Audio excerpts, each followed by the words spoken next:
Shalom Alaikum. Aliyah, all praise to Yahweh. B'Shem HaMashiach Yahweh Shai.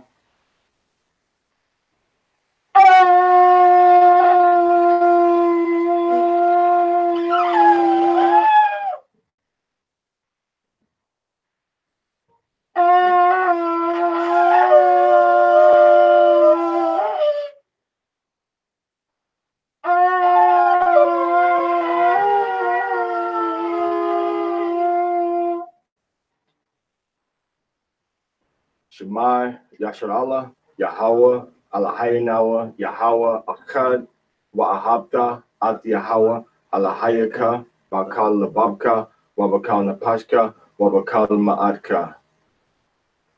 Yabarakakam Yahweh, B'Shem HaMashiach, Yahweh Shai, Yahweh, B'Shem, Yahweh Shai, Barakatham. Kwam Yashar Allah, Kwam Yashar Allah, Kwam Yashar Allah, Kwam Yahweh. Aliyah, Aliyah, Aliyah. All right, okay. All right, so all praise to Yahweh. This is the 5th day, Aliyah of Parashah, Mishpatim, Exodus chapter 22. I'm sorry, Exodus chapter 23, verses 6 through 19. Verses 6 through 19, which deals with judges, defendants, and also dealing with the 3 feasts. Las tres fiestas por año para los israelitas, los hebreos, okay? So, las tres fiestas, okay? Y defendientes y jueces también, jueces. So, you know, I want to make sure everybody understands the fact that on the Shalom Trayvon, I want to make sure everybody understands the fact that the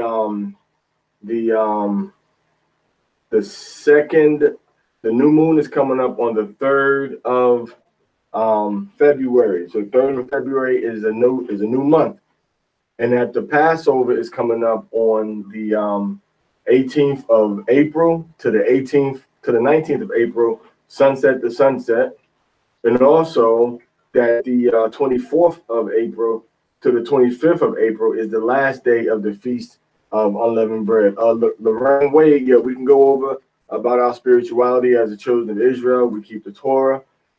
We obey the laws and the commandments or statutes that are found in the Bible, and we believe in the Messiah, the Mashiach, which is a so-called black man who the world called Jesus Christ, whose real name is Yahweh Shai HaMashiach. All right here, Yahweh Shai HaMashiach.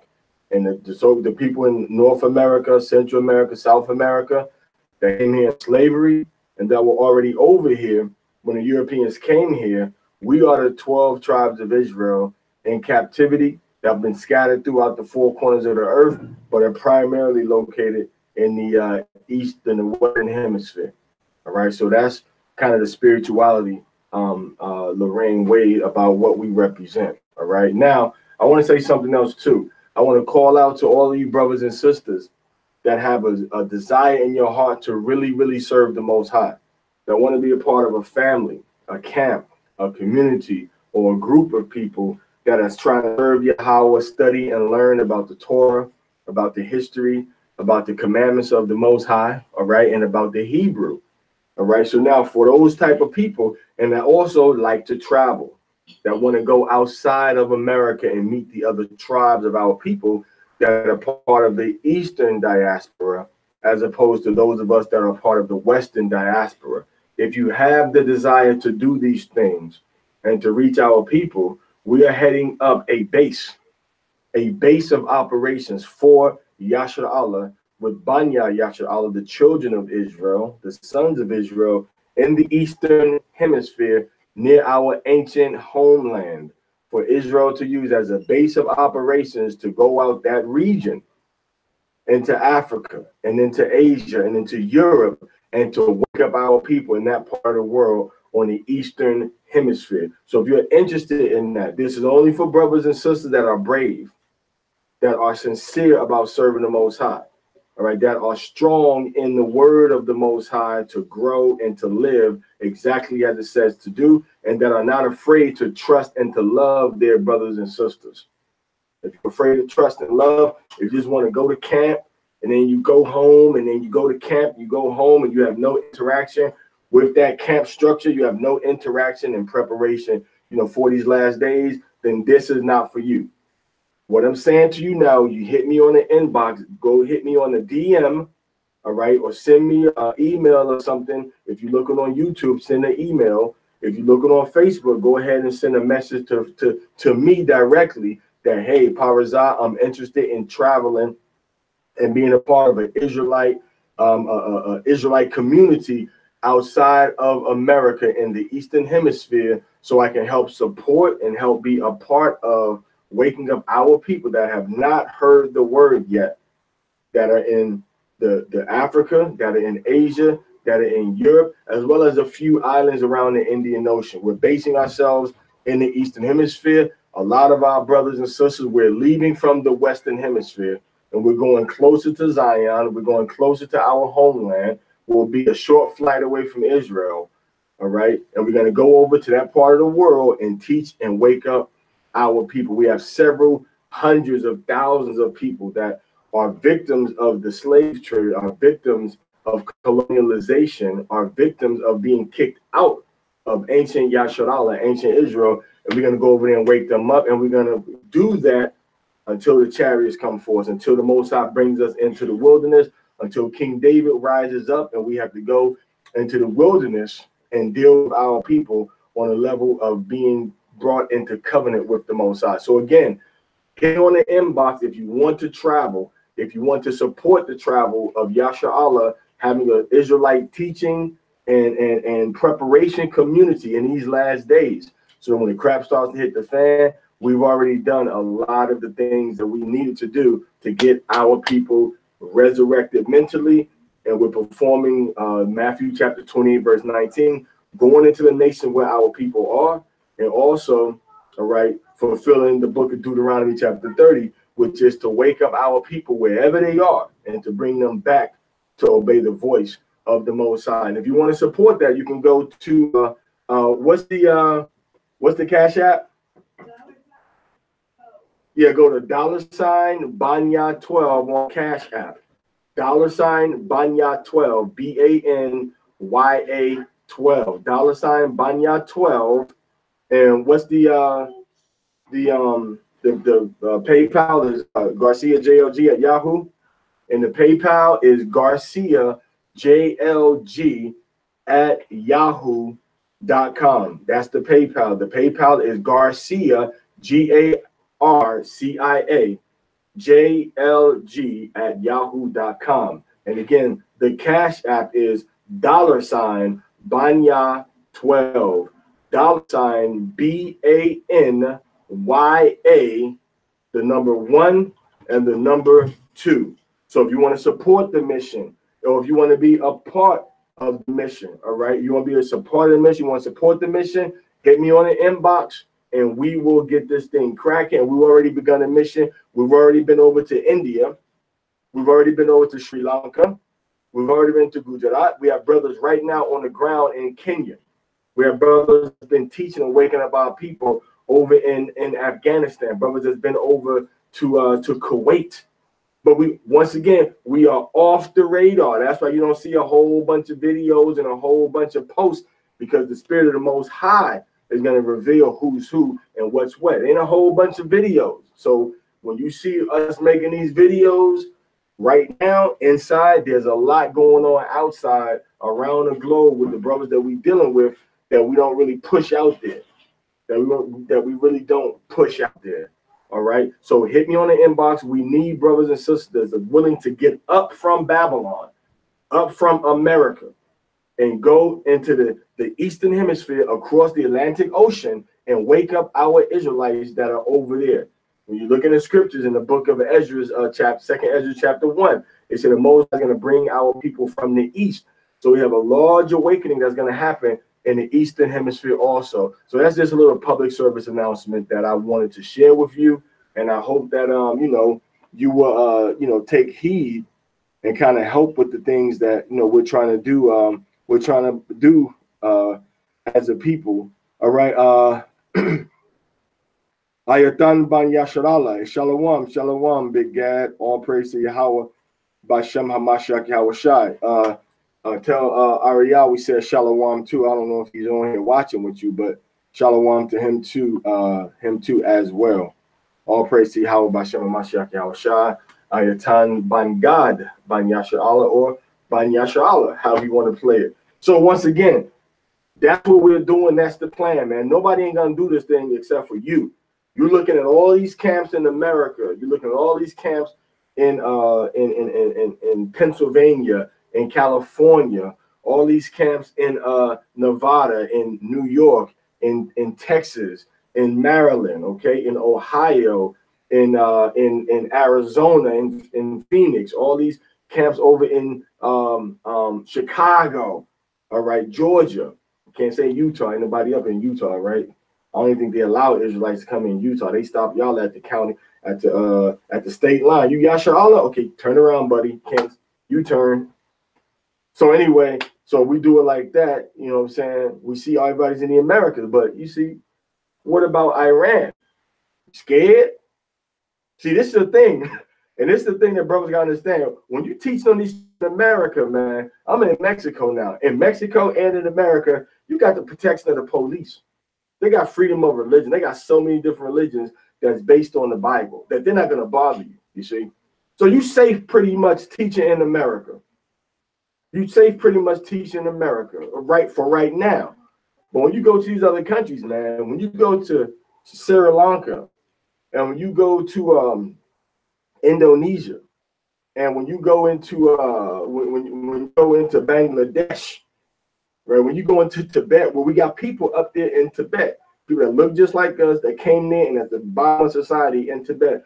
And I've seen it with my own eyes. When you go into India, you go into places that have a staunch, hardcore religion that they don't want nobody messing with.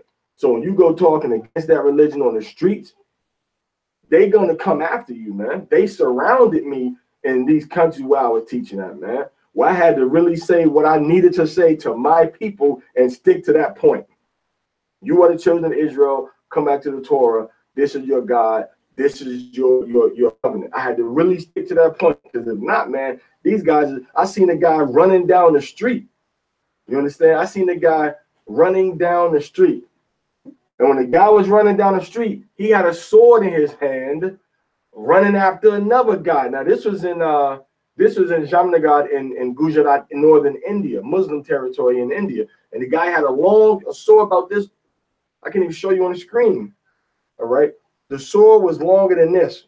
It was longer than the screen that you can see. It was longer than this. All right. The sword was long, and the guy was running down. I said, "What's that?" I said, "Oh, we'll just move to the side and mind my business." And it was some kind of tribal or family beef they had going on. You know what I'm saying? So these are the type of places where if you ain't scared to go, you know, put on your boots. And you got comfortable in captivity, Israel. You got comfortable in captivity. You got comfortable with the luxury that the so-called white man gives you. You got an indoor toilet. You can flush it, and everything goes down the drain. You turn on the pipe, water comes out. You see what I'm saying? You go to the grocery store, and food is sitting there, wait for you to give you your money. You got Wi-Fi and internet signal everywhere, every cafe, the daggone bus stop. All right, you go inside the library, you got free internet, free Wi-Fi everywhere. So I understand you comfortable being in America, but Yahushua told you to go teach your people, man. He didn't tell you get comfortable and absorb every street corner in America. He told you to go into the highways and the byways of the world, bro. So we got brothers that need to be taught that's outside of America, that we have made contact with in the Eastern Hemisphere, that we need to structure and organize how we're going to reach our brothers and sisters. And that's why hit me on the inbox, because that's what we about to start doing on a scale under Yahweh Bashem Yahweh Shai. Now, if you want to stay in America, if you want the comfort of teaching in the zone and having your little Fifth Amendment rights and all of that, you go ahead and do what you're doing in America. Ain't nothing wrong with that, but it's got to be done decently in order. Now, if you're ready to really put your boots on the ground, and everybody knows, man, when you say Iraq, when you say Iran, when you say, you know, Israel, when you say Syria, Lebanon, when you say Kuwait, you don't think, what do you think of? desert? Do you think of children in the streets having fun and blowing up balloons? Or you think of bombs and tanks and rifles? What do you think about? All right, so that's where we need to go and teach our people, all right?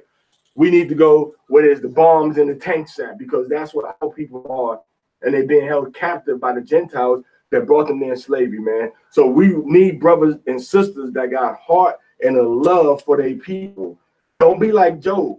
I don't want to go there. The people over there is rough. Okay, we got to go where they rough at, man. And same thing with America. You know, the elder Nathaniel and myself, we went through the projects all throughout, all right, Ohio. But guess what? We didn't record most of it throughout. We didn't record most of it. We didn't put most of it up on Facebook, but we did it. And it's recorded in the heavens, right?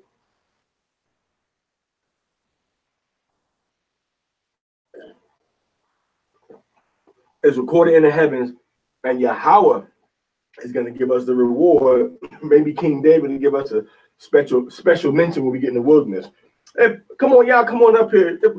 Okay, good job, brothers, because Yahweh said you're going to be greatest in the kingdom if you do his commandments and you teach his commandments. Okay? If you do his commandments and you teach his commandments. Just come down something. If you do his commandments and you teach his commandments, all right? Now, we've been doing everything, you know, with a couple of brothers here and there, you know, and a few brothers here and there travel. You know, it's been 1, 2, 3, 4, 5, 6. All right, it's about 6 of us that's left the U.S. on international missions. 6, 7, 8, actually, 9, 10. About 10 brothers of us. We've been in and out of America on missions to study and to teach and to get, you know, to get charged to teach our people, to wake up our people.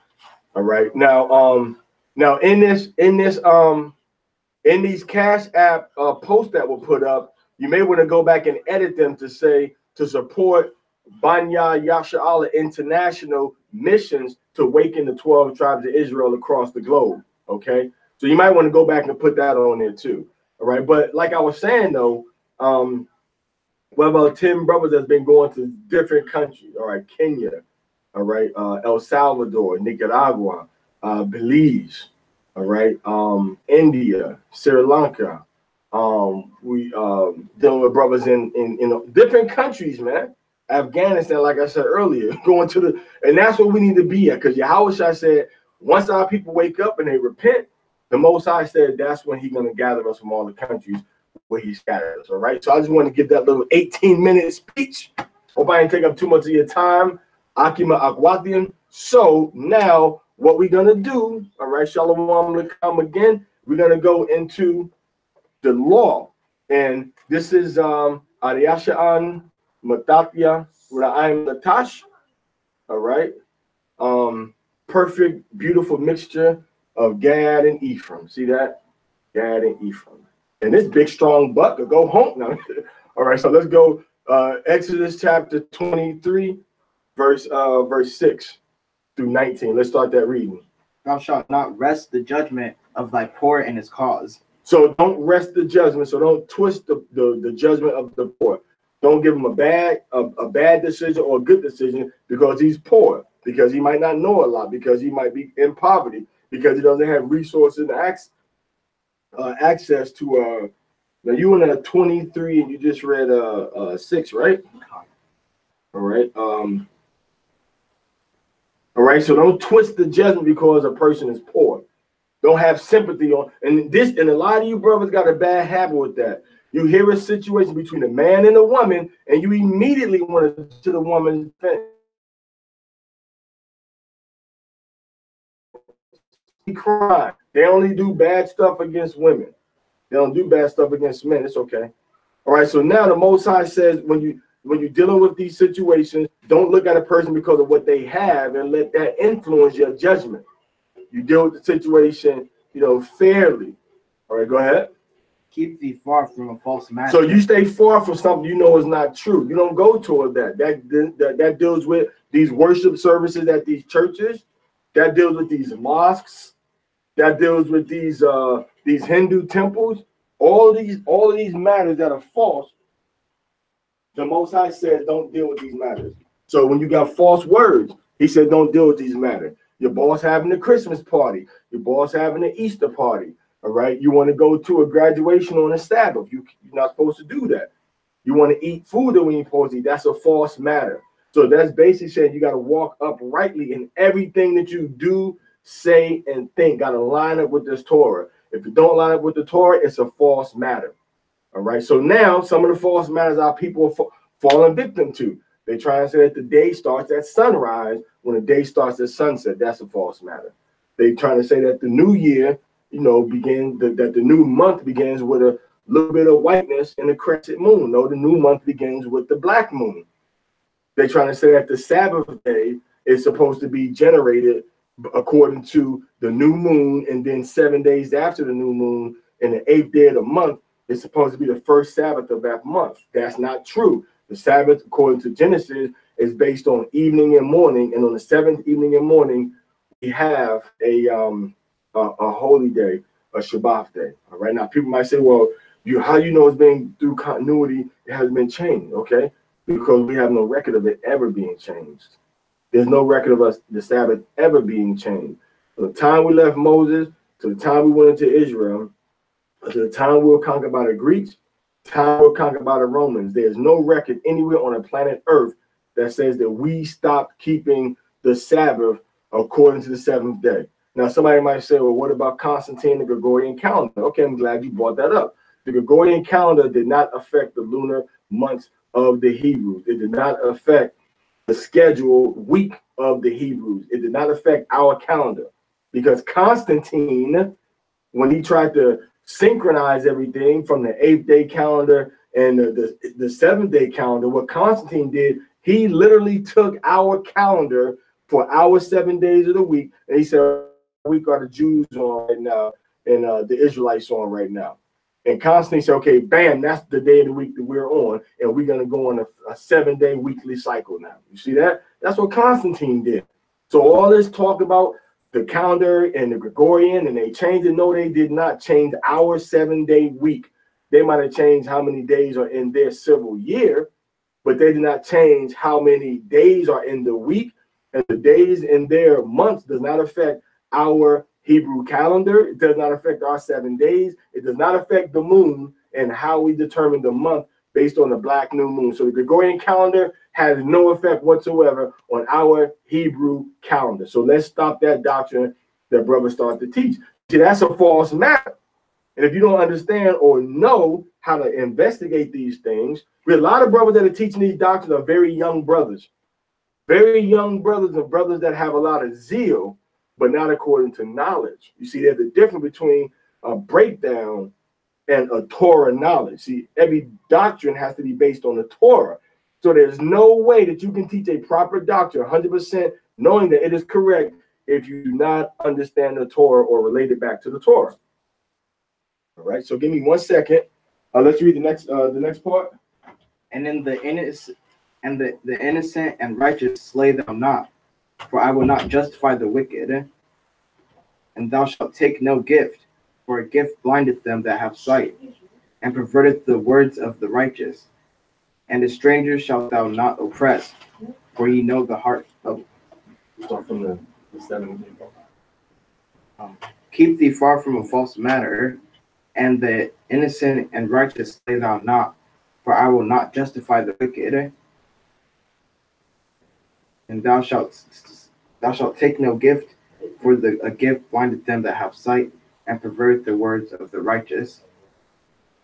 And the stranger shalt thou not oppress, for ye know the heart of a stranger, seeing ye were strangers in the land of Egypt. And 6 years thou shalt sow of thy land. Okay, so we had to make a quick internal announcement. Read 7 again, please. Keep thee far from a false matter. So stay far from a matter that's negative, that's wrong. Even when thoughts come into your own head, you got to get yourself far from that matter. That means you got to throw it down. From things that are not true, things that are not just, things that are not righteous. Okay, go ahead. and the innocent and righteous slay thou not. For I will not justify the wicked. So the Most High says it's wicked for you to put a punishment or to slay or to harm the innocent and the righteous. So you can't just put a blanket condemnation on children or on a camp or on a group or on a government saying, yeah, everybody's wicked. Everybody got to get killed. The Most High said, don't do that, man. You can't say that every camp is wicked.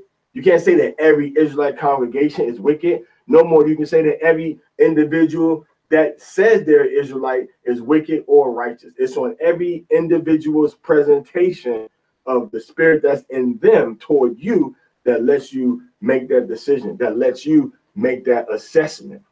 You see? So you can't deal with a person wickedly according to what you heard or what you think or feel. You got to deal with them righteously according to the word of the Most High. Read. Call your verse. Exodus chapter 23, verse 8. And thou shalt take no gift, for a gift blindeth them that have sight. Okay, so take no gift. That means that when you're dealing with a situation with somebody, be careful, because people can try to offer you the world.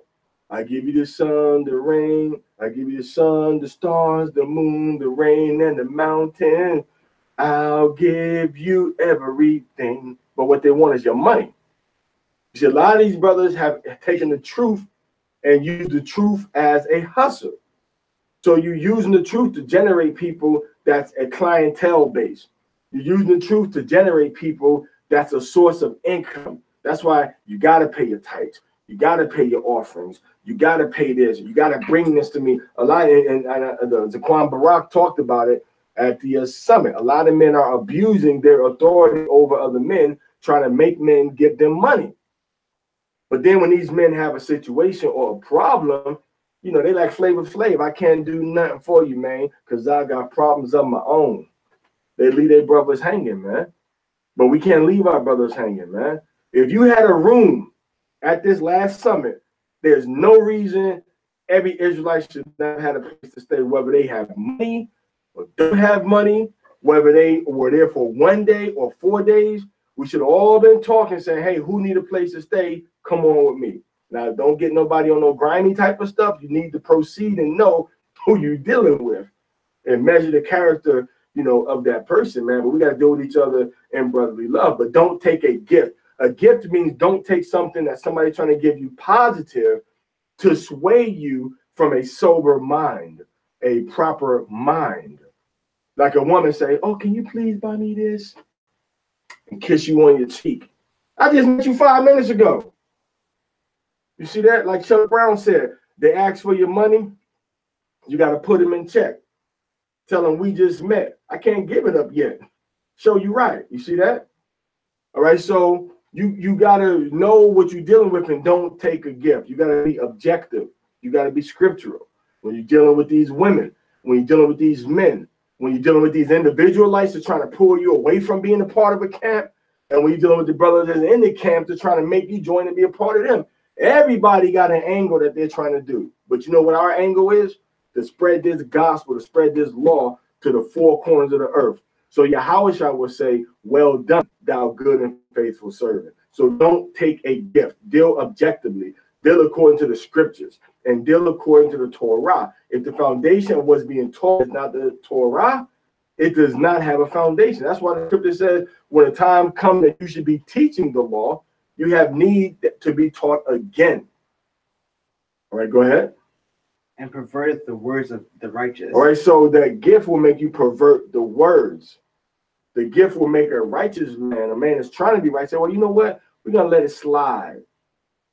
And you can't do that when you're dealing with justice. This is dealing with judgments. And you can't be like that when you're dealing with judgment. You got to be fair. You got to base it on the scriptures. But as a judge, most of y'all brothers haven't been made judges. All right. Most of you brothers, you had to be appointed and set up as a judge by a person that was dealing in the Torah that knows the law.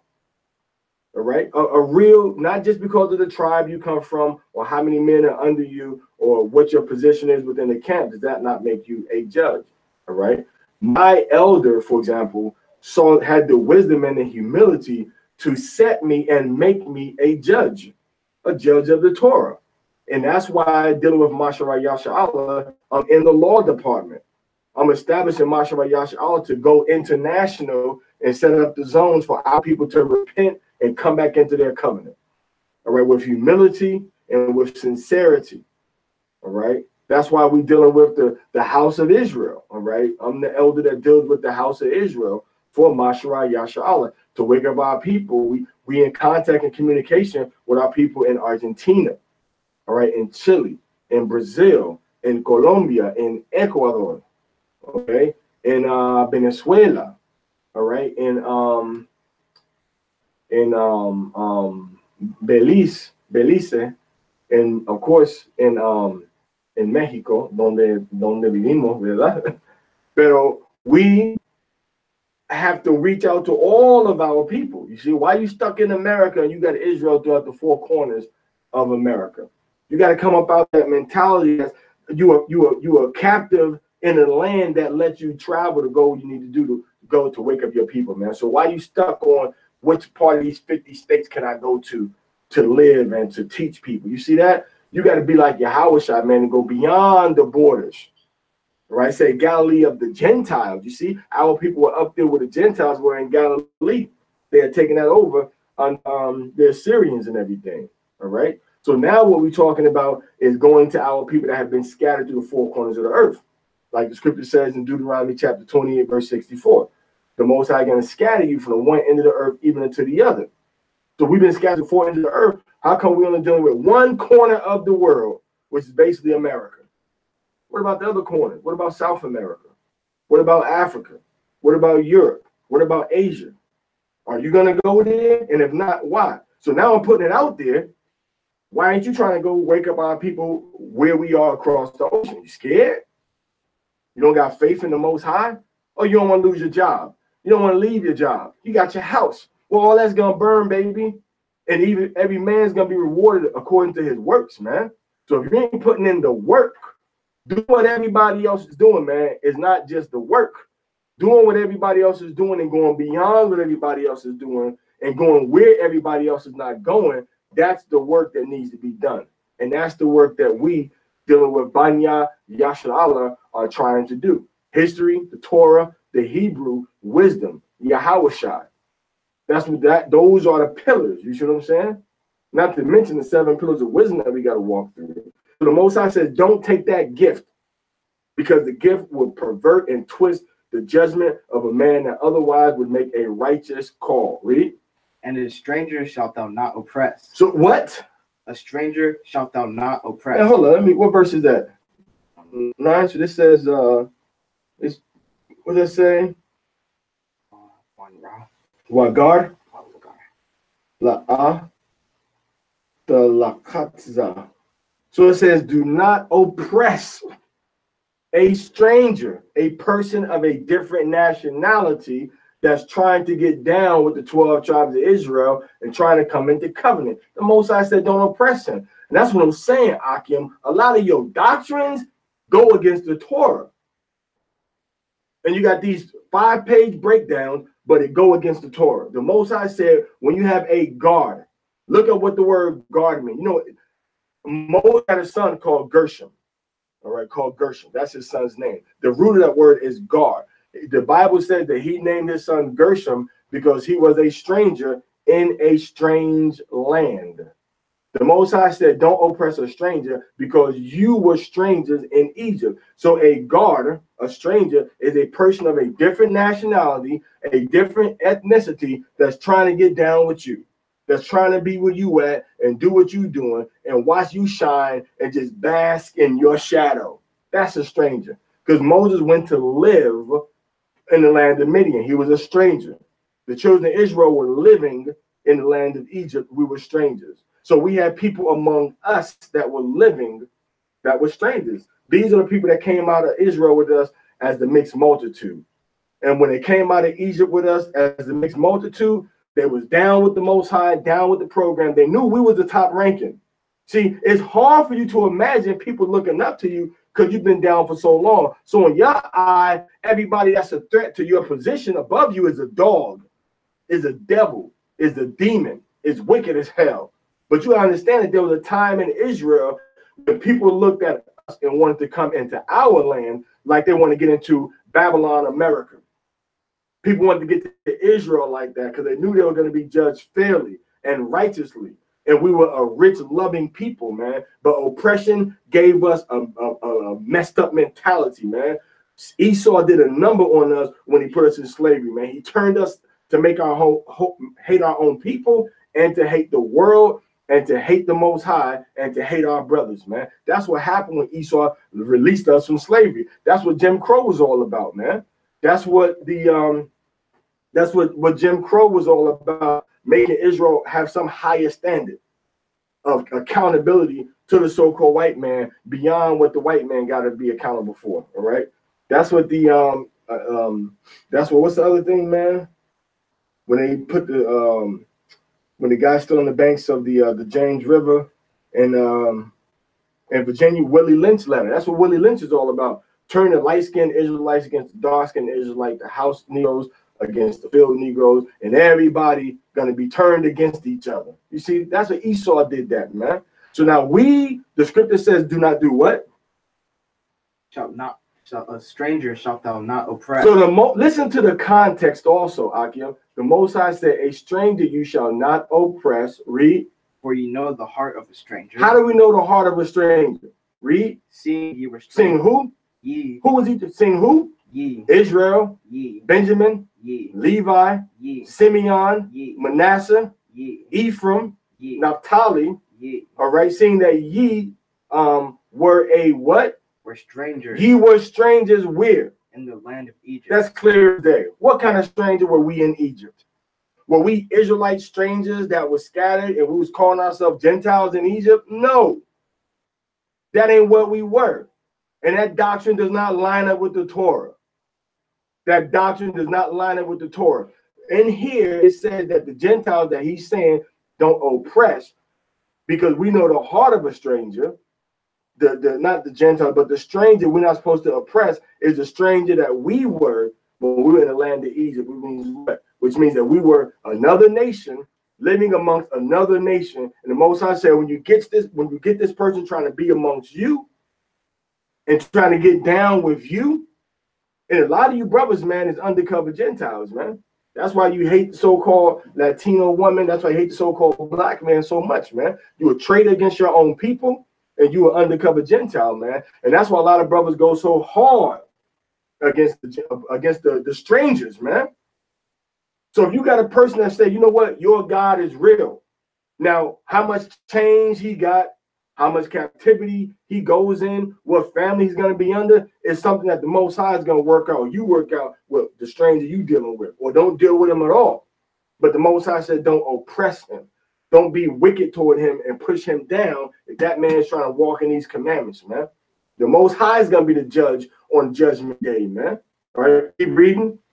And 6 years thou shalt sow thy land, and gather in the increase thereof. So 6 years you got your crops going. Now the Most High said that when we sow our crops for 6 years, he said that on the 6th year he was going to give us the increase for how many years? I'm asking you. For 3 years. You get the increase for 3 years when you plant that crop on the 6th year. So that's why when they tried to oppress the children of Israel and they took us down from 66 to 70 AD, okay, what happened was we already have food stored up. We had years of food stored up already. We always had a stockpile of food. And that's how we was able to kind of withstand the siege for so long. You understand? But after the siege, when the siege was going on and the food ran out, then we started eating the babies. When Babylon attacked us, read the book of Lamentations, we were eating our children. Read the book of Lamentations. Read the book of Deuteronomy chapter 28. We was eating our babies. We was eating other people. We became cannibals, man. That's the level we dropped to because we broke these laws, commandments, and statutes. So I'll be damned, literally, if I turn my back on what the Most High, I don't care what job I lose. I don't care what street I got to sleep on. I don't care what shelter I got to go to. I don't care how bummy I got to look. I don't care how bad, how hungry I gotta be. I'm not gonna deliberately set myself up in a situation where I feel like I have no choice but to break the commandments and the laws of the Most High. I'm not gonna do that. I'm not gonna ride through Ku Klux Klanville with, with 20 miles worth of gas, and Ku Klux Klanville is a 50-mile stretch. I'm not gonna do that. I'm gonna turn around, keep myself. I'm gonna stay put. I'm gonna pick a better day to do a better thing, not do that right before the Sabbath. I can't buy gas on a Shabbat day. I'm not supposed to buy and sell on a Shabbat day. Right? So the Most High said, what? 6 years you plant the crop. So now the Most High dealing with agriculture. Why you brothers ain't got no land to plant no stuff on, man? The Most High got laws about land. Why you ain't got no land to grow your crops on? Why you ain't growing some of your own food, man? Why you ain't growing crops on some of your own food? Why you ain't canning in your stuff, man? Why you ain't growing no tomatoes? Why you don't got no cabbage out there growing? Why you ain't got no tomatoes out there growing? We got to do it. If you got land where you at, grow some food, man. If you got a rooftop terrace with sun, grow some food, man. Grow your food. If you got a windowsill, I don't care if you're growing wheatgrass, man. Grow something, man, that you can put in your belly. And you better start doing something to store up food, because the Most High bringing death, destruction, and famine to America, man. And if you ain't ready for it, you're going to die. Now, you might wake up in glory. You might wake up getting a good judgment, but you're going to die. You're going to be the first to resurrect. The scripture says the first in Hamashiach shall raise first. Those that die in him are going to be resurrected first. And then we which are alive, we're going to be taken up to them chariots. We're going to be beamed up into the chariots, man. All right? But first, we got to go into that wilderness, then go into the land of Israel. Read Ezekiel chapter 37 and 38. Read that. The Most High is going to make us a powerful army. And we're going to go into Israel, our land. All right? And I know a lot of brothers are censoring what they say because the Israel government, whatever, looking the same. But let them see. They can't stop the Most High's program. They can't stop his program, all right? So it says that 6 years you sow your field and gather in the fruit. Read. But the 7th year thou shalt let it rest and lie fallow. That's called, lie fallow. You let it sit still. You don't plant the crops on the 7th year. Read. That the poor of thy people may eat. Whatever grows of itself, the poor people eat that.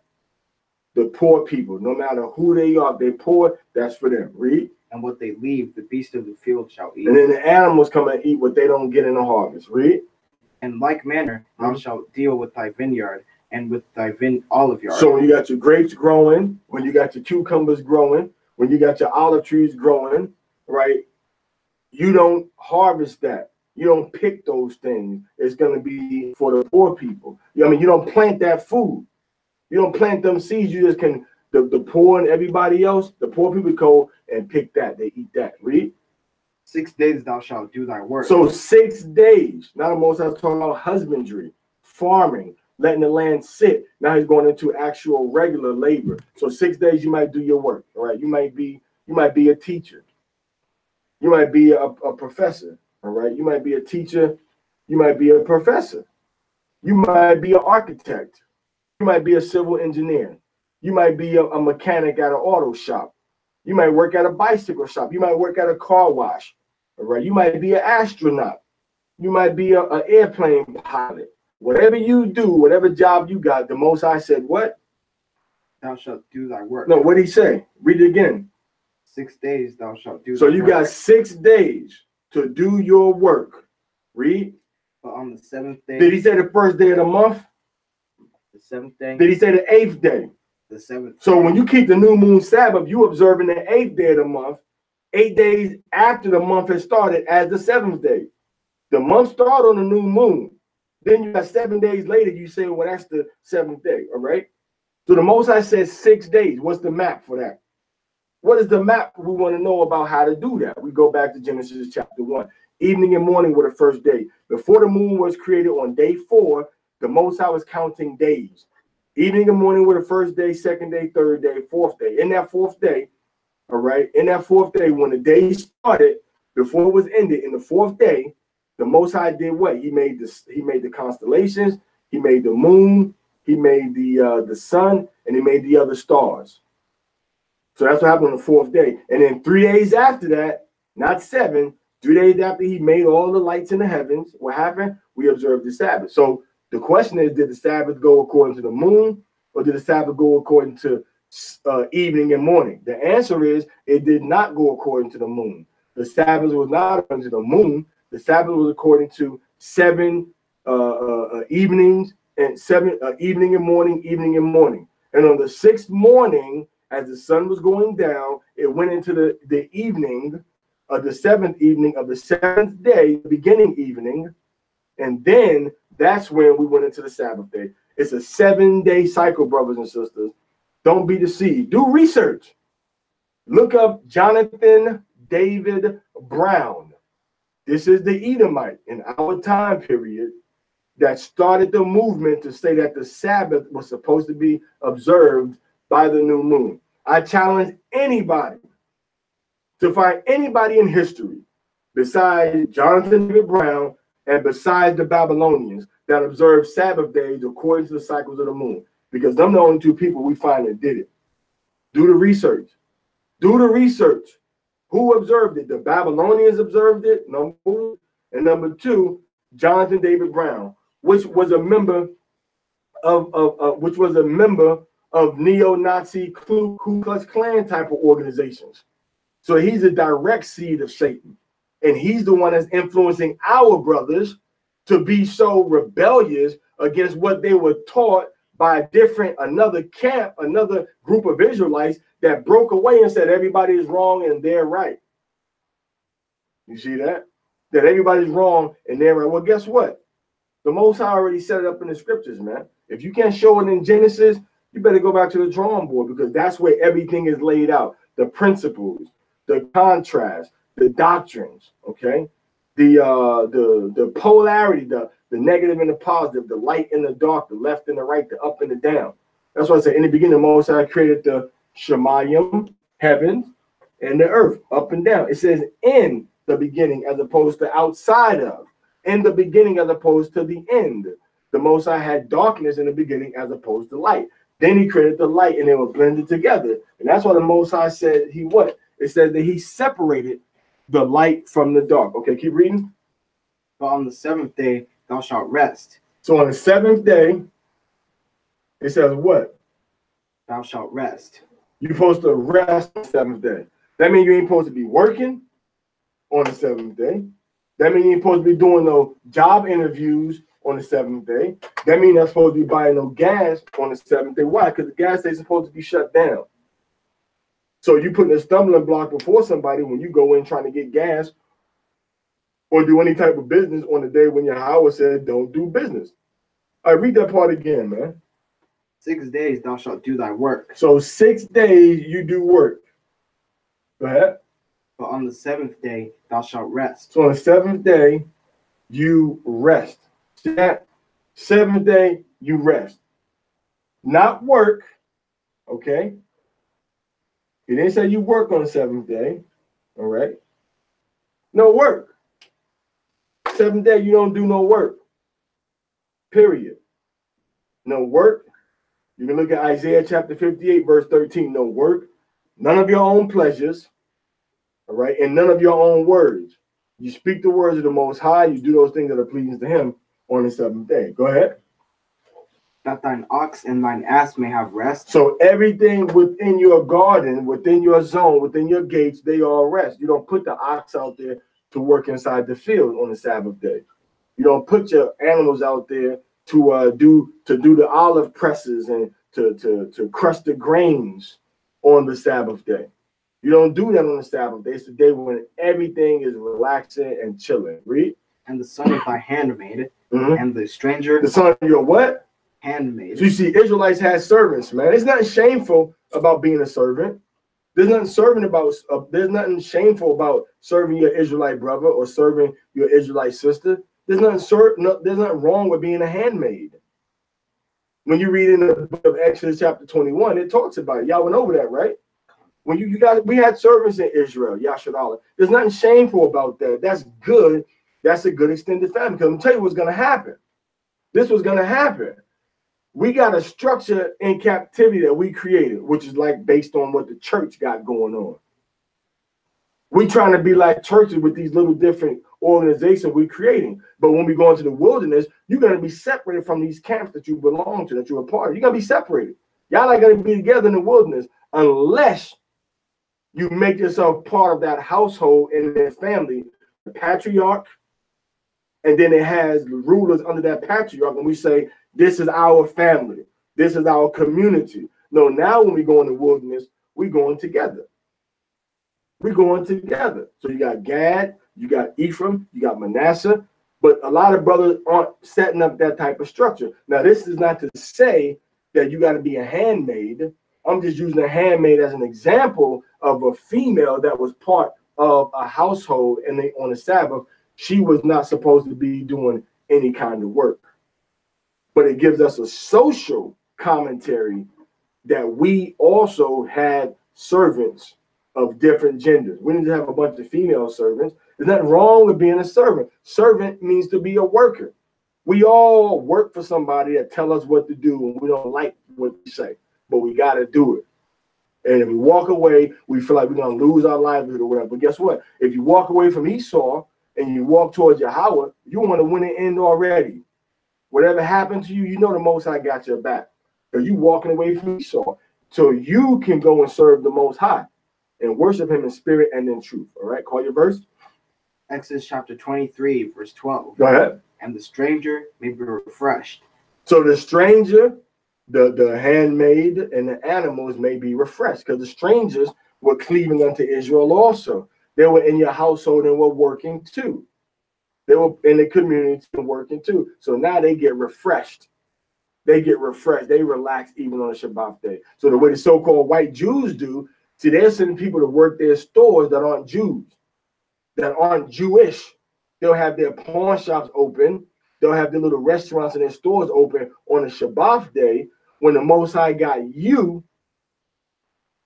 All right, the Most High got you being told to rest on the Sabbath day. But the so-called white man say, oh, you know what? I'm a Jew, so I'm going to let everybody else work, but I'm going to rest on the Sabbath day. But you can go ahead and work for me on the Sabbath day. Most High said you're not supposed to teach anybody an evil lesson against you, man.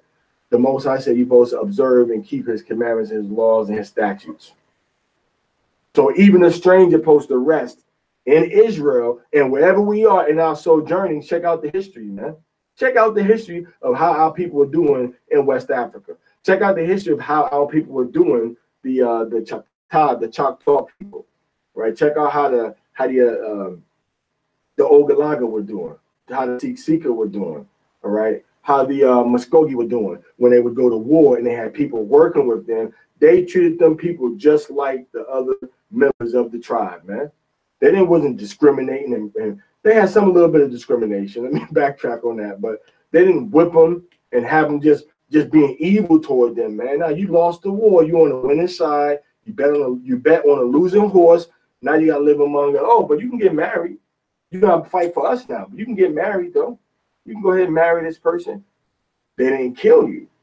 They integrated you into their society, but you still had a social division between you and the people that conquered you, the people that captured you in war. But the Most High said that the stranger ain't supposed to work on the Sabbath day. Read. And in all things that I have said unto you, take ye heed, and make no mention of the name of other gods. So when you're supposed to be dealing with the other Aliyah of the nations. Read. Neither let it be heard out of thy mouth. You ain't supposed to be saying their names. So a lot of these names that we say, that's why the Bible says this and that and that. Like it says Baal. Baal was not the name of a so-called God. Baal is just a common noun. It's not the name of the God. A lot of these names of these gods been lost in history. And then you saying, well, you got the star of this and the star of that. No, these are Hebrew names and Hebrew words that Gentiles, that we apply to the Gentile gods, because we didn't want to call upon their names. See, we didn't want to call upon their name, but we don't mention their name and show no reverence toward nobody else's gods. Read. 3 times thou shalt keep a feast unto me in the year. So now 3 times you're supposed to go to keep a chag, a feast unto the Most High. 3 times in a year. Right now, that's why, going back to the beginning of the tape, the beginning of the lesson, we want to position ourselves as Banya Yashar Allah International toward Israel in that part of the world and use it as a base of operation to spread through rock. Because let me show you on the map right here. Okay, this is Israel right here. All right, now down here is Africa. Okay, over here is Europe. Okay, over here is Asia. Now over here, all right, is like the Saudi Arabia and all of that, and then you got Iran and stuff. All right. Now, so you can either be set up yourself here, here, here, and here. And Israel is here. Now, America is all over here. All right, we call this the USA. That's the USA all the way over here. So now you're going to spend $600, $500 to fly there by yourself. You ain't bringing your wife or your children. And then you're going to, what? You're going to fly back. But now what we need to do is the same thing we got going on in America. We need manpower in this region also. This is Israel, mind you. Now this is kind of like the Eurasian area. We need manpower here, or we need it over here. Because remember, this is the Mediterranean right here. Right? This is the Mediterranean right there. All right. So now over here, you got Georgia, Russia. All right, you got Georgia, Russia right there. Then over there, what you got? You got Armenia. You got Armenia right there. And then you got Kazakhstan over there. All right. And then over here you have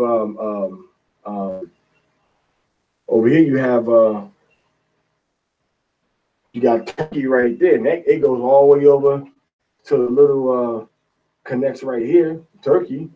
All right, coming off of the Black Sea right there, and you got the Caspian Sea on the other side of Georgia, but here's Israel right there. You see that? So what our people need to be, the most I said 3 times a year.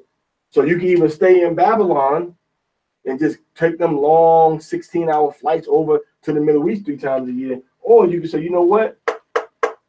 I'm going to get with Parashah. I'm going to get with Zakwan and Danyala. I'm going to get with Yakanan, Banyamin. I'm going to get with Isaiah, Bangad.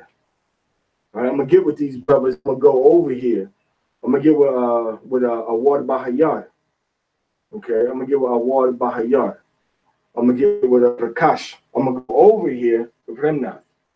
We're going to go over here, and we're going to get with our brothers and sisters in the Eastern Hemisphere, and we're going to start to wake up our people. And if we want to fly to Israel, guess what? Any of these places right here, or here, is like $127, $150 round trip ticket right there. Or if you want, you can just catch a little boat there. That's Israel. You see that? So if you ain't scared, if the Most High put in your spirit to want to be 1, close to Israel, and 2, be in the Eastern Hemisphere, and 3, do the work of the Most High to wake up our people over here, then again, hit me on the inbox so we can work and do something together. This thing is serious. It's going to go forward. All right. And it's going to be effective, and it's going to bring forth the fruit. All right, go ahead. The Feast of Unleavened Bread. So now, the first of the feast that we're supposed to attend every year is the Feast of Unleavened Bread, which is Chag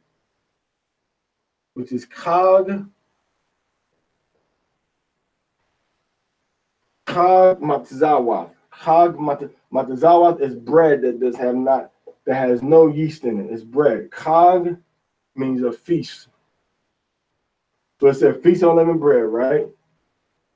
Huh? Comment. All right, go ahead. As I commanded thee, at the time appointed in the month of Abib. The month of Abib is going into the 14th ending and the 15th day starting for Passover / Feast of Unleavened Bread. Read. For in it thou camest out from Egypt. On that month, on that day, we came out of Egypt. Now, what does it say? In it, we came out of Egypt. All right, go ahead. And none shall appear before me empty. All right, go ahead. And the feast that means that you had to bring your offerings. It didn't mean bring money as an offering. See, a lot of people, you got to go into Deuteronomy chapter 16 to go into the tithes. This was talking about bringing your tithes, your crops, of your food, of your grain, of your vegetables, of your vineyard, of your olive trees, of your first presses of your oils. All right, your oils and stuff, whatever you had first, whatever you had that was a tight, excuse me, your tight, not the first yet, whatever your tights were coming in, you had to bring that to Jerusalem. All right, go ahead. And the Feast of Harvest. The Feast of Harvest, which we know that as we know that as Chag,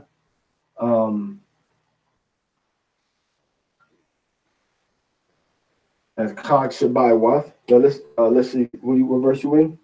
Verse 16. Verse 16. Chag Hakwatazayah. Is that also Chag Hakwatazayah? Is that right?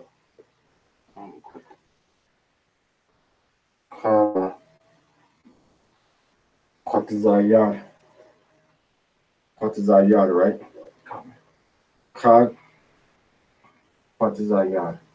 So Chag Hakwatazayah. All right. Now, and once again, so this is the benefit of us being together. All right. So you see this? Chag Hakwatazayah. All right. So now it will go like this. Ha. All right. Kwa. Zah. Yah. Right. Chag Hakwatazayah. Now can you write this in the Paleo and the modern? All right. Kwatazayah. Now write it. Write it, Chag Hakwatazayah. Right, Chag. Write it in the modern Hebrew. Write it a little higher up here. You have to do something. What you write right there? Chag. It's Chag.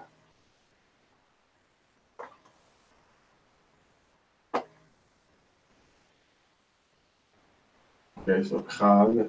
And write Kwatazayah down there.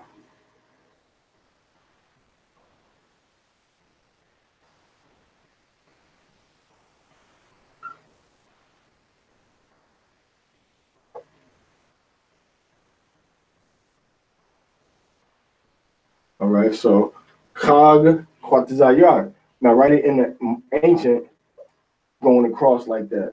So it's one line.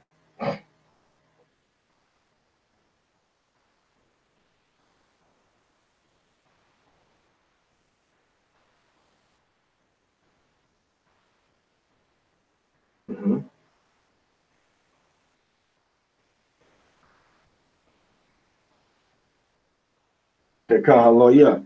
Yeah, give him a round of applause. Give him a round. Give yourself a round of applause.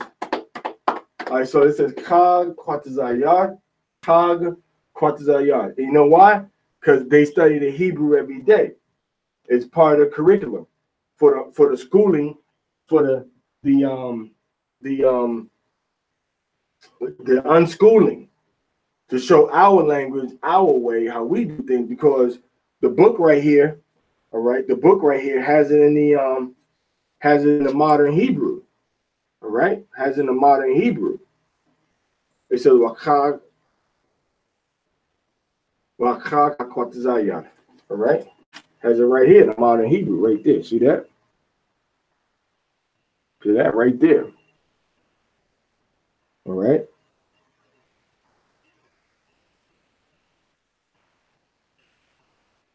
So what's the point I'm trying to make? What's the point I'm trying to make with this? The point that I make with this is that the brothers that we rocking with, the brothers that we going to the east with, we deal with the Hebrew. It's not just we're gonna go out there, we're gonna go on the streets and teach. We're gonna be inside teaching, we're gonna be learning the Hebrew, and we're gonna be reading the Hebrew, and we're gonna be getting a better understanding of this Torah in the Hebrew and in the English and the Spanish or whatever other language that we're dealing with. All right, whatever other language, that we whatever other language that we're dealing with, man. So this is the zone that that the Most High wants us to go into, as a people. He wants to go into the zone as a people, man. And the thing is that we're dealing with the ancient Hebrew and the modern Hebrew. You see that? So You can't learn what you need to learn by going to camp once to 3 times a week and then going home and then meeting somebody on the Sabbath and sitting. This is a lifelong, everyday involvement. And like I said, we are going to the east. Work with us. Come over there. Let's be closer to Israel. We're reading about the Feast of the Most High right now. Right now, we're reading about Chag Kwartazayad, which is also called Chag Shabbat. Okay? All right? Chag Shabbat. All right? Which Shabbat again means sevens. All right? Shabbat means weeks. That's what I call it, Shabbat. All right, so we're reading about this. These are the feasts. Now, the way you count the Feast of Weeks or the Feast of Harvest or Ingathering or whatever, or harvest, is you got the 15th of Abib. The 15th of Abib, all right, is the first day, the first of a 7-day feast. This is the first day of the Feast of Unleavened Bread. This day is a holy day. It's a day of rest. All right. Therefore, it's a Shabbat day. All right. So it's a Shabbat. You know what time it is. It's the Shabbat. Get ready, get ready. So now this is the 15th day of Abib. This is the 15th of Abib. I know you can't see that. All right. We'll write it over here too. Abayab. This is the 15th of Abib. Okay. 15th of Abib. So now the Bible in Leviticus, it says start counting the day after the Sabbath. It is not talking about the weekly Sabbath. It's talking about this Sabbath of the 15th day. So the first day of the 50-day count is the 16th, is day 1 of 50. Now the scripture says count 7 Sabbaths. Remember, the word Sabbath means rest and then begin again. You rest. So it's talking about 7 rest periods, not just 7 calendar weeks, but 7 rest periods. Now, how do we know this? Because we have a first-hand testimony from a first-century Hebrew priest that worked at the temple, that was a soldier, a general in the army fighting against the Romans when they took over and came against Israel under Titus and his father Vespasian from the years 66 AD to 70 AD. And what was his name? You know his name? His name, you got to go into, get a book called The Works of Josephus.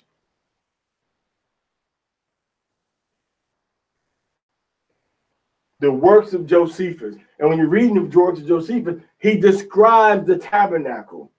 Because he saw with his own eyes. He described the Torah scroll. He describes the Hebrew letters. He describes the sacrifices. And he describes how we would do the offerings. And he describes how we kept these festivals and these feasts. He tells you firsthand how we were doing these things. He tells us firsthand. So Josephus is a firsthand witness to what was going on. So that's why Josephus tells you in there and in the Bible also, but the wording is kind of misunderstanding in the Bible. It tells you that on the 16th, the day after the Sabbath, which is the Sabbath of the Passover Feast of Unleavened Bread, on the 16th day, you begin counting day 1 of 50. Day 1 of 50. All right. You begin to count day 1 of 50. Okay. So now let's keep reading. So those are the 3 feasts so far. So far we have we have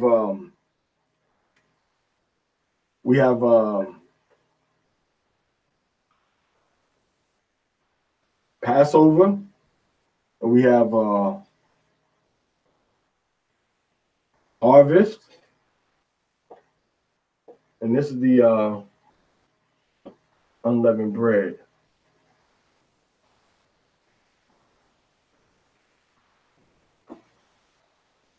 This one is called the Feast of Weeks. Okay, the Feast of Weeks. And what's the third one?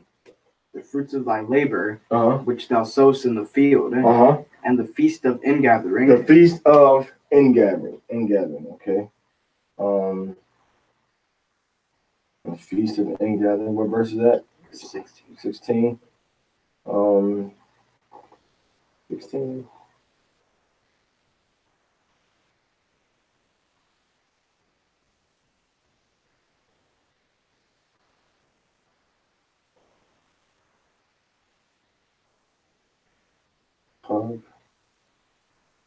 Ha'amap, right?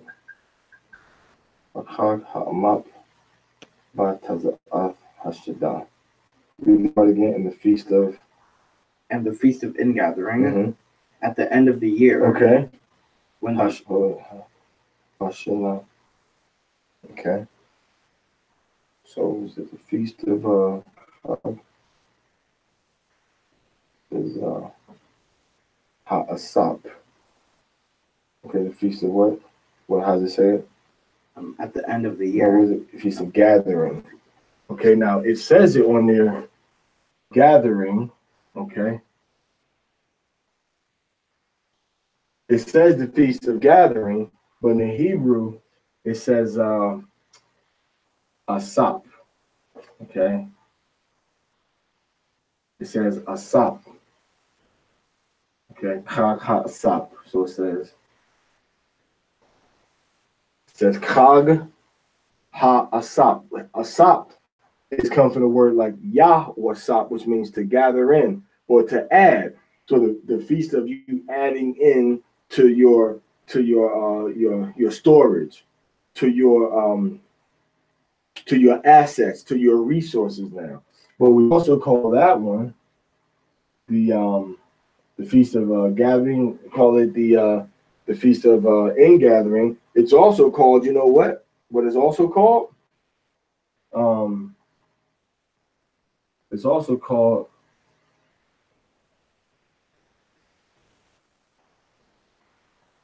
also called the Feast of Booths. This is the third year. I mean, this is the third feast day. All right. So now,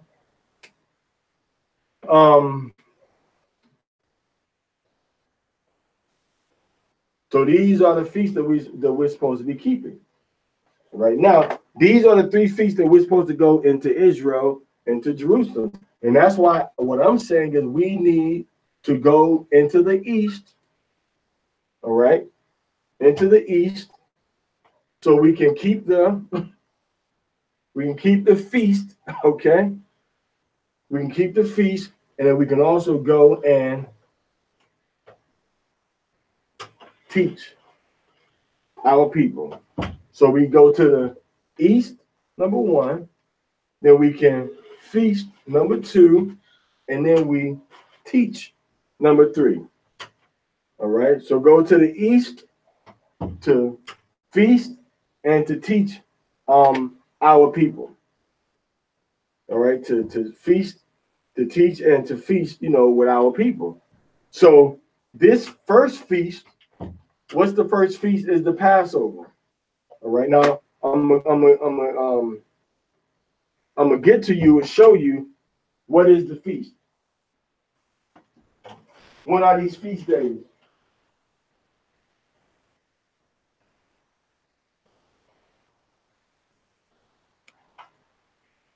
Now here's the book that I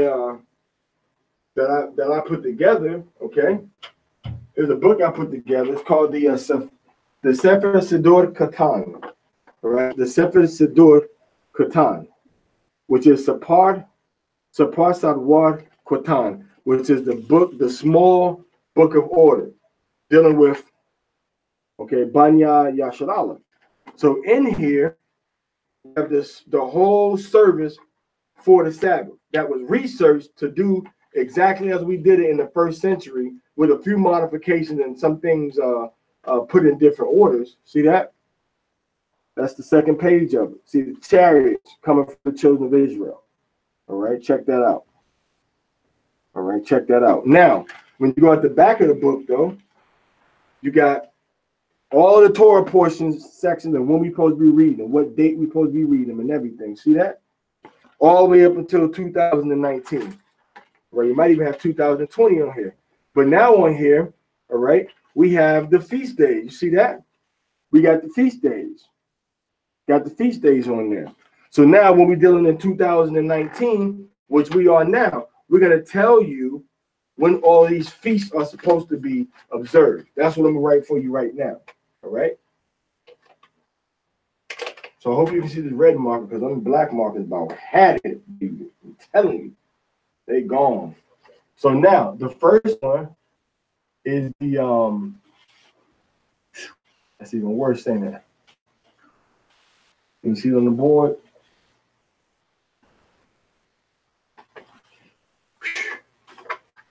Hey, go tell somebody I need a dry erase marker, please.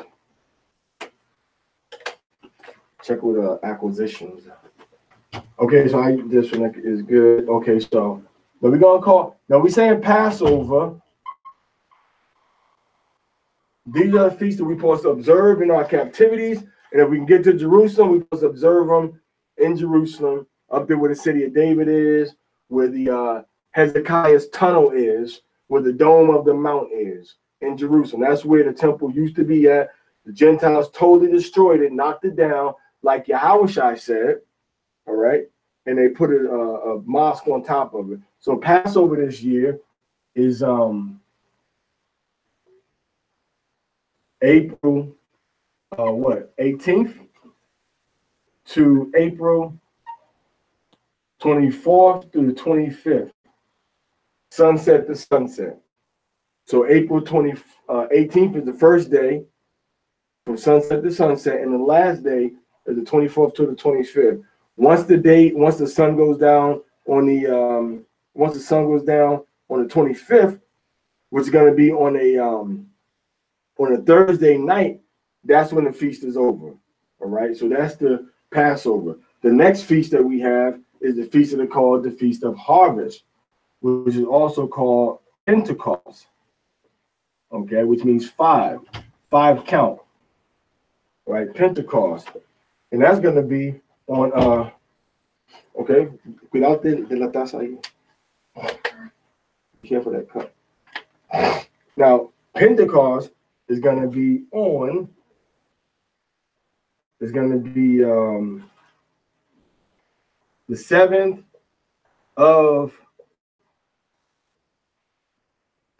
of June. Okay, that's Pentecost. All right.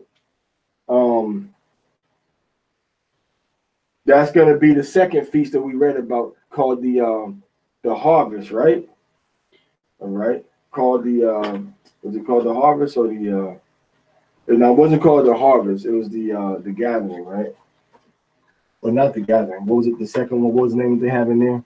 Feast of Harvest. Okay, for the second one, and the last one's called what? The gathering. Okay, now here's the last one, which is the gathering, which is actually going into the Feast of Booths. Okay, the Feast of Booths is an 8-day feast. Okay, it's an 8-day feast. Now the first day is on October 11th. That's when the first day is. Now the last day is October what? October 18th to the 19th, and we have October 11th to the 12th, sunset to sunset. So these are the three feasts that we just read about that the Most High wants us to observe and keep as holy days. Right now, this day, Passover right here, it starts on the, well, I'm going to write the Gentile name, pardon me, or sorry. So-called Thursday is when it starts. Right now, for Pentecost, it starts on so-called Friday, Friday night. So it's going to be a Shabbat. All right. And then on the first day of the Feast of Booths, it starts on, again, Friday night, which is a Sabbath. All right. And then for the last day, it starts again on a Friday night. So this is going to be a weekly Sabbath. This is a weekly Sabbath. And this one, all of them fall on the weekly Sabbath. All right. 6th day, 6th day, and 6th day. So these Sabbaths on the calendar is going to be a Shabbat on the calendar, so-called Friday night. So on these Sabbaths, so-called Friday night, we can cook. So it starts on Friday night and then it's over on the 19th, which is going to be Saturday night. So that's the Feast of Booths. All right. And this is the Feast of Pentecost. All right. Which was on the so-called Friday night on June 7th. So here's all the information we'll put up to the camera. And then maybe you can stop it or pause it at some point in the future on this video. And here's all the feast days that we have coming up. All right. There's all the feast days right there. From the New Year all the way down to the last day of the Feast of Tabernacles, Shabbat or Sakwath. All right. So that, there it is right there. Let me go let you see it. Okay, right there. All right. And there's the Gentile weekday. And that's the name of the holy days and when they end and when they start and stuff. All right. So yeah. So check that out. And what verse are we in now, Bun? Still verse 16. Now I think you may be able to go to now erase all of the board. If you need to get it, go rewind this. All right. Go ahead. The feast of Ingathering at the end of the year. So the end of the year is talking about the end of that agricultural cycle, because the agricultural cycle ended. When you look at the Gezer calendar, check this out. Check out the Gezer calendar. Okay.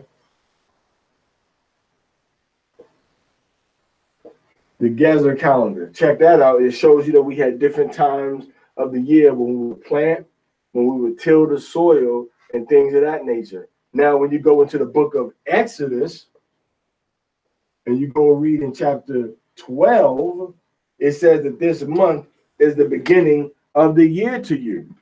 So you can't have, that's the beginning of the actual civil year. That's the beginning of the actual civil year. It said this month is the first of the month for you. That's going to be in the month of Abib. Abib. That's the first of the month. Okay. First of the year. Abib. Now, this year, Abib is going to start on 4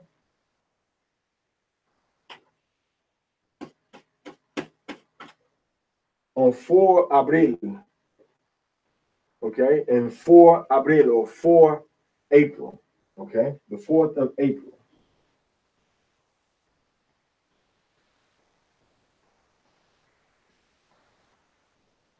It starts on the 4th of April, and that's going to be the new year. Salud. And the ball. So that's the new year. On the 4th of April is the new year. All right. So these are all of the main dates we need to be concerned with. Research this Gezer calendar.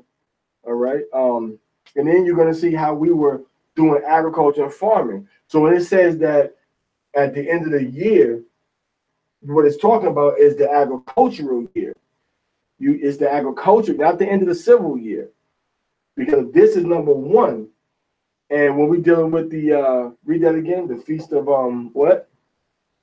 And the Feast of Ingathering. So the Feast of Ingathering, go ahead. At the end of the year. At the end of the year. But the Feast of Ingathering is in the 7th month. Right? The Feast of Ingathering is the 7th month from the 15th to the 22nd of the month. according to the moon. Not according to just the week, but according to the moon. This is what you call what? Ingathering, right?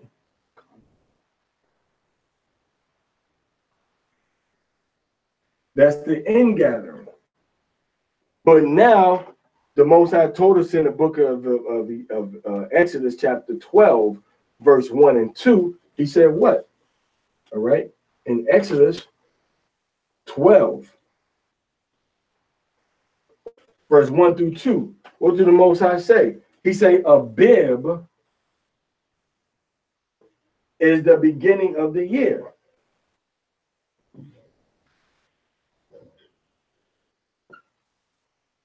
He said that Abib is the new year. All right, so this is Exodus chapter 12, verses 1 and 2. So if Abib is the new year, and this is the first month, which is the first Chadash, which is a lunar cycle. All right, so now you go from 1, 2, 3, 4, 5, 6, 7. So you got 7 months. How is this the end of the year? If you got at least 12 or 13 months sometimes. You see, because it ain't talking about the end of that whole year cycle through all the 12 constellations. It's talking about it's the end of the agricultural year. Then you would do that, and then you would prepare the soil 2 months on the 7th and on the 8th and the 9th month. Then you would prepare the soil, turn the soil over when it started to get cold outside. And so by the time the 9th month come, the soil was turned over and it was just sitting until you got ready to work it some more before it got cold. That's why the scripture said that the fool will not plow by reason of the cold. You know, maybe you want to put in some winter wheat or something. You know, grains that could stay in the ground through the cold season, and then they grow, you know, when it starts to get a little warmer outside. All right. That's how you was able to bring them sheaf offerings into the temple on the 16th day of the first month. The offering it talks about in Leviticus chapter 23. All right, because it was a crop that was in the ground. So this is the last harvest. That is the end of our agricultural year. All right, now keep reading. Hope everybody got this. I'm about to erase it. Go ahead. When thou gatherest in thy labors out of the field, 3 times in the year, all thy males shall appear before Yahweh Elohim. So 3 times a year, we all appear before the Most High, which is talking about Jerusalem. Go ahead. Thou shalt not offer the blood of my sacrifice with leavened bread. So when we did the sacrifices at these feasts, we didn't use leavened bread to offer up the sacrifices to the Most High. He didn't want no yeast, because in the scriptures, a lot of times when you're dealing with situations like this, the yeast represents what? The yeast is representative of the sin. Yeast is representative of sin, being puffed up and swollen up with pride. Right, go ahead. Neither shall the fat of my feast remain all night until the morning. Now, the fat of the feast, okay, when you look at this word, I believe this is going into the chalab, right? The fat of the feast. Now, I'm going to show you the difference between this fat right here. It says, that's 18, right? Fat of the feast, okay. Chalab. So this word chalab, a lot of people think that you can't eat fat because the scripture says don't eat fat. But this is the word for that, chalab right here. Okay.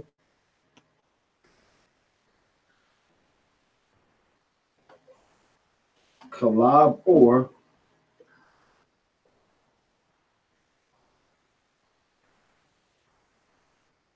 all right, so this is the word. It's chalab is the internal fat. That's the internal fat. Internal fat from like the that's around the liver. That's around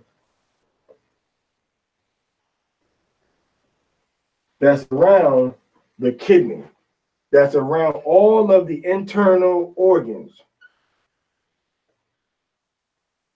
What people call lard. Lard, okay? Now, people call this kind of fat, they call it lard, which is the hard fat from around the pig, and you can say it's sometimes for the cow too, or it's also called tallow. Okay, tallow. All right, and in Spanish we call it cebo. All right, so we call it cebo. All right. So now with the cebo or the tallow or the lard, this is the fat that comes from the internal organs. So now, which brings us to another law. This fat, which is kalab, that you offer to the Most High, you are not supposed to have soap that has tallow in it. So if you got Dove, bar soap. If you have Dio, bar soap. If you have Irish Spring, bar soap. Ivory, pretty much every bar soap, maybe not Palmolive, but pretty much every other bar soap has this ingredient in it, tallow. And you're not supposed to use tallow fat on your food. You're not supposed to use tallow fat on your body of the animal that gets slaughtered. Only of an animal that died of itself can you use it. And the animal that they make the soap with, they don't die of natural causes. They kill those animals to harvest them. So this fat right here is what the Most High is talking about when it says kalab. And anything you see with tallow in it, all right? When you look at a soap ingredient. Now I'm teaching you the law. I'm teaching you the law now. All right. Now when the Bible says fat, it's two words for fat. One is kalab, the other one is this word, which looks like shaman. Shaman. See that written like this. All right. Or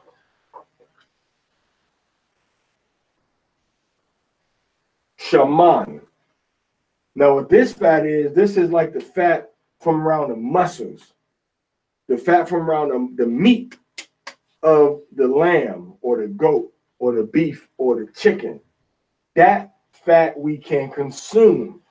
We don't have to try to not eat it. It's not good for you, a whole lot of it. All right. So don't eat too much of it, because sometimes you got a good piece of lamb, that fat around the lamb, boy, it tastes good. Got flavor to it. So now what we were saying was that with this kalab, that fat, you have an ingredient in your soap that you're not supposed to be using. You have an ingredient in soap that's not supposed to go on your body. All right? That's not supposed to go on your body. So now what I'm going to show you is that ingredient. I'm going to write down that ingredient and you write it down. And when you write it down, you stay away from this ingredient, because you ain't supposed to put this ingredient in your body. But they hide it inside of soaps. This ingredient is this. Okay? The ingredient is called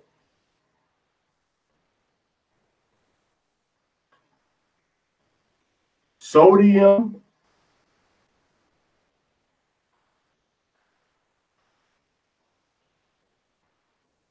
tallowate. It's called sodium tallowate.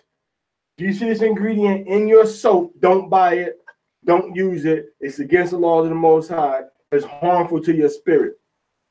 And Satan, so-called white man in America, mostly in America, have this ingredient in soap because it throw off your spirit, man. It keeps you unclean before the Most High, because you're putting stuff in your body that's against the Torah. So sodium tallowate ain't supposed to be in your body. Sodium tallowate is not supposed to be in soaps. Another name for sodium tallowate, once again, in Spanish, is going to be se llama sebo, el ingrediente que se pone en jabón. Y no se puede poner este ingrediente en su cuerpo, por ningún medio. Se llama sebo. Y no se puede usar este producto en su cuerpo. Okay, so sebo, sodium tallowate. So anything you see that's similar to the tallow, don't put it in your body. Don't put it, you know, you can't use it at all. Put it like that. All right, let's keep going. What's the next words? The choicest first fruits of thy land. Uh-huh. Thou shalt. So we gave the Most High the what? The choicest first fruits. The best of the best is what we gave to them. We didn't give the Most High no leftovers. We gave the Most High the best of our what? Of thy land. Of our paycheck. Of thy land. Of my 40 hours a week. Of thy land. Of my 401k. Of thy land. Of my pension. Of thy land. My paper route. Of thy land. My grass cutting money. Of thy land. My patent for my invention. Of thy land. The essential oil company I have. Of thy land. We didn't give the Most High money. We gave the Most High 10% of what grew from the what? Of thy land. The oil we gave them came from the what? Of thy land. It was of the land. Read. Thou shalt bring into the house Yahweh. So we brought these ingredients, these foods, to the house of Yahweh. Read. Thou shalt not seethe a kid in its mother's milk. Thou shalt not what? Seethe a kid in its mother's milk. That means that when you have a baby goat, you're not supposed to take that baby goat and cook it in his mother's milk. Now, look at verse 19 and look at that commentary, what they say about that, man. We read about the kid and his mother's milk. Say anything about that? Read that. This command is repeated in 23:26 and Deuteronomy chapter 14, chapter 14, verse 21. Mm-hmm. Upon these words, the rabbis based the prohibition against eating meat and milk together in any way or form, whatever. Stop. Now, what did they just do? So when you hear about don't mix any meat and what does it say? Meat and milk, right? Don't mix meat and dairy together. That's not in the Torah. They adding to the law. You ain't supposed to add to the law. They adding to the law. All right. You're not supposed to add to the law. All right. When we go into the book of Deuteronomy chapter 4, verse 2, it says, ye shall not add unto the word which I command you, neither shall ye diminish aught from it, that ye may keep the commandments of Yahweh, your Elohim, which I command you. You see, when you start adding and subtracting from the law, you can no longer keep the law because you adding and subtracting to it. So the Most High said, you should not add nor subtract, that ye can, that ye do keep the commandments of Yahweh. So when you don't add or take away, that's when the Spirit comes upon you to do it. When you're trying to make excuses, you try to find shortcuts, you try to do what Amalek is doing, well, our ancestors did and said, hey, we're not supposed to mix the goat, baby goat, or the young goat in his mother's milk. Not only that, but also, this is the part they added. You're not supposed to mix any meat and dairy together. You're not supposed to have no cheeseburger with dairy, or you're not supposed to have no yolk. But check this out, though. I'm going to show you how the Most High, you know what I'm saying? Let's go into I'm going to go into the book of, this is the book of Genesis, chapter 18, and I'm going to read verse 7. This is when Yahweh and the angels came to talk to Abraham. And it says, and Abraham ran unto the herd and fetched a calf, tender and good. So Abraham got a young cow, tender and good, ready to eat, right? And gave it to a young man, and he hastened to dress it. So he gave it to a young man, and a young man went and killed the animal and cut the meat off of it so they could cook it. Then it says he took butter and milk, which is 2 dairy products, and the calf, which he had dressed, and set them before them. And he stood by them under the tree, and they did eat. So what did Abraham do? Abraham took, okay, he took butter, he took milk, which is basically talking about 2 dairy products, and he took a calf, which is a meat product. So the calf is the baby. The meat comes from the baby cow, and the milk comes from a mother cow. So he took a mommy cow, milk, and they took butter, which comes from a mommy cow, whether it's talking about the curd or the goat, okay, or the drink that you make from the milk, the kefir, whether it's talking about that and the meat is irrelevant. It's 2 dairy products and the meat. And the Most High had Abraham serving him and 2 angels this very same thing that the so-called rabbi said that you're not supposed to mix together. But Abraham mixed them together, who was perfect and righteous before the Most High. Not only that, but he served it to Aliyah and served it to 2 angels. So how are we going to say we ain't supposed to deal with it? If we see in the scriptures that Abraham, our father, dealt with it. And Abraham taught his family righteousness.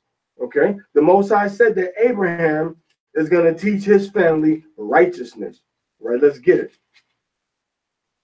When you go into the book of Genesis, chapter 18, verse 19, listen what it says. For I know that he will command his children. Command means give them orders.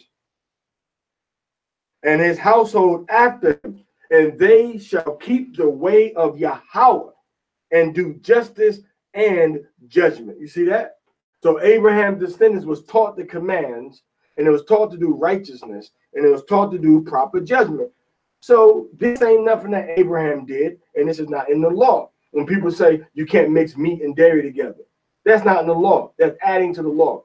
Abraham didn't observe that, and Abraham taught us how to exercise righteousness. Abraham taught us the laws to his children, and then Moses came and actually wrote the laws down. You see, and that's how that happened. So check that out. So we can mix meat and dairy products together.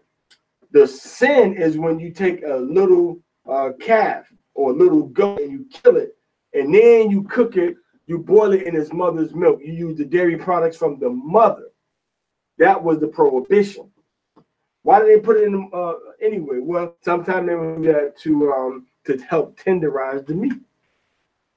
Right, Carter? They would tenderize the meat like that. All right, go ahead.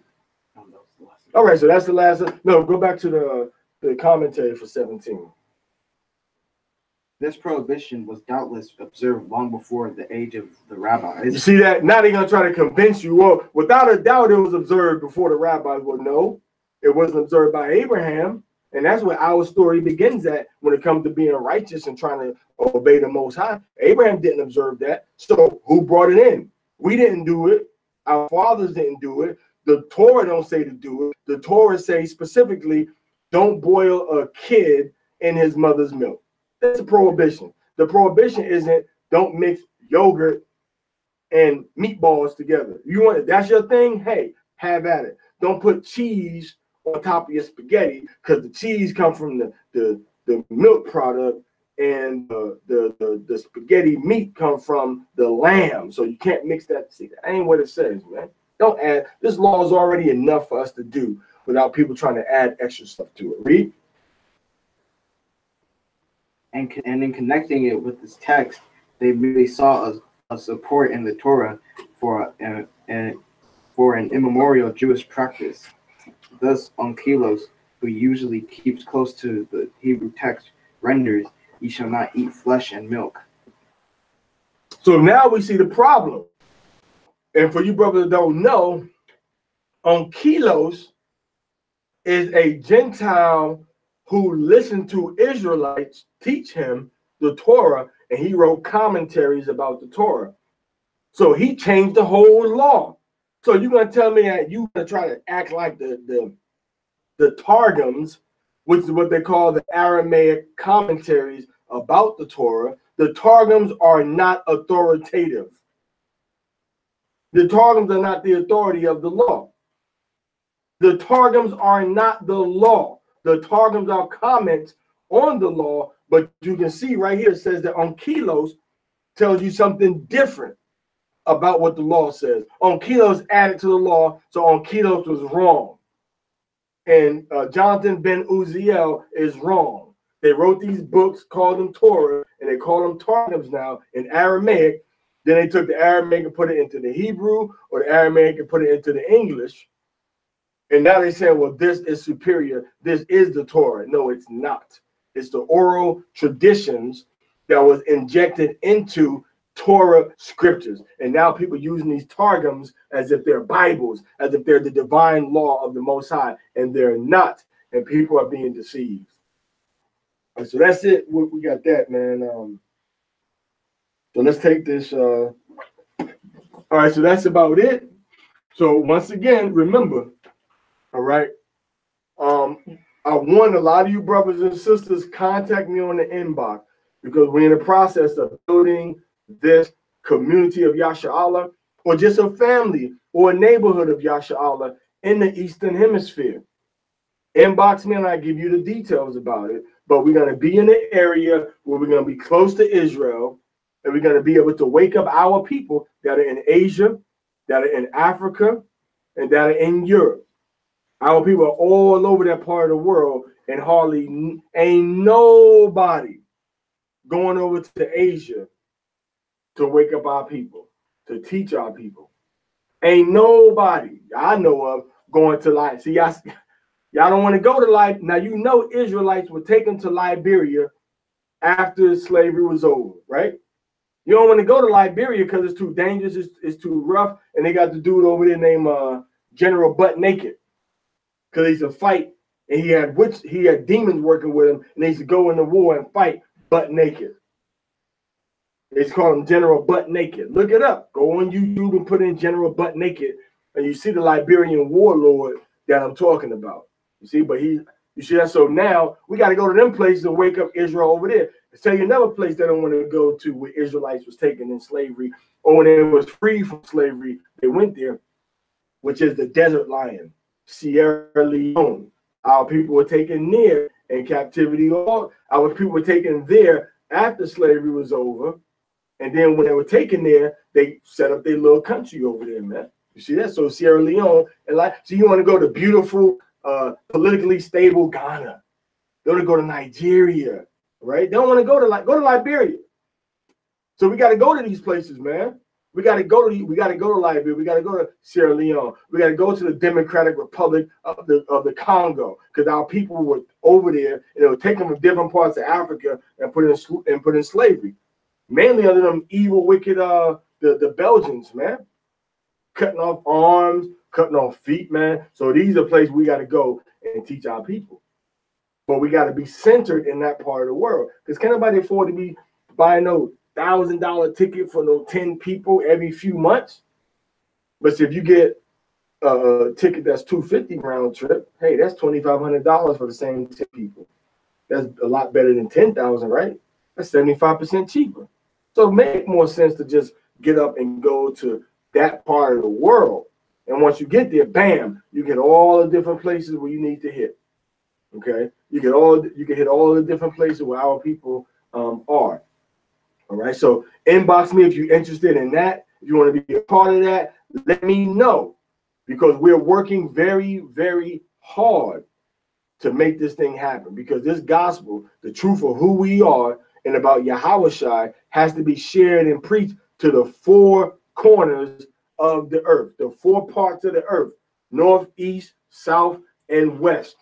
North, east, south, and west. North America, South America, the tip of Europe, all the way down to the tip of South, the Cape of Good Hope in South Africa, down to the Straits of Magellan in southern Argentina and Chile, and all the way up into the North America over by Canada and Alaska. All right, we got to go to all these places to wake up our people, but there's a drought of teachers in the Eastern Hemisphere. There's a drought of teachers, man. And we need to go over there to teach our brothers and sisters. So get with me. Like I said, we're setting up a location over there where our people can come and they can learn and they can walk in obedience to the Most High. And they can also be a part of the support system to teach our people, to wake our people up in that part of the world. Now, the new moon is February 3rd. You might see February 4th. You might see February 5th. You might see you might even see February 18th. But the new moon is February 3rd, February 3rd. Passover is April 18th to April 19th, sunset to sunset, evening to evening. And the last day of Passover is April 24th to April 25th, sunset to sunset. Passover, Feast of Unleavened Bread. Make sure you keep it. If the Most High be with us, a lot of us will be keeping it together, if it's Yahweh's will, in our own ancient homeland. And then we'll be able to really do the Passover like the Most High told us to do the Passover. All right. So we're gonna close out with the Shema. Shema Yasha'Allah, Yahweh Allahayna, Yahweh Akkad, wa Ahabta At Yahweh Allahayaka, Bakal Lababka, wa Bakal Napashka, wa Bakal Ma'adka. We close out with the salute. Yabarakakam Yahweh, Basham Hamashiach Yahweh Shai. All right, so the Most High be with you all, give you grace and mercy and favor in the name of his son, Yahweh Shai. You know, I got the stage to myself again now. I got room to move around and, you know, do some Pilates and, you know, so I love you all. I come on here every day to teach because I love you, because I want the Most High to be happy with the labor that we putting in these different captivities. Take this Torah, learn it, look at it, and teach it. Then we have something about the defendants. When you say a poor person, respect that defendant, respect the poor person, respect their rights, and respect that the Most High is saying don't twist judgment against them or for them because they're poor. Be fair to all of the defendants and respect the words of what the judges and deal with righteous judgment, right? The righteous judgment. So may the Most High Yahweh be with you all. In the name of Yahweh Shai Hamashiach. Shalom Lakam. Aliyah.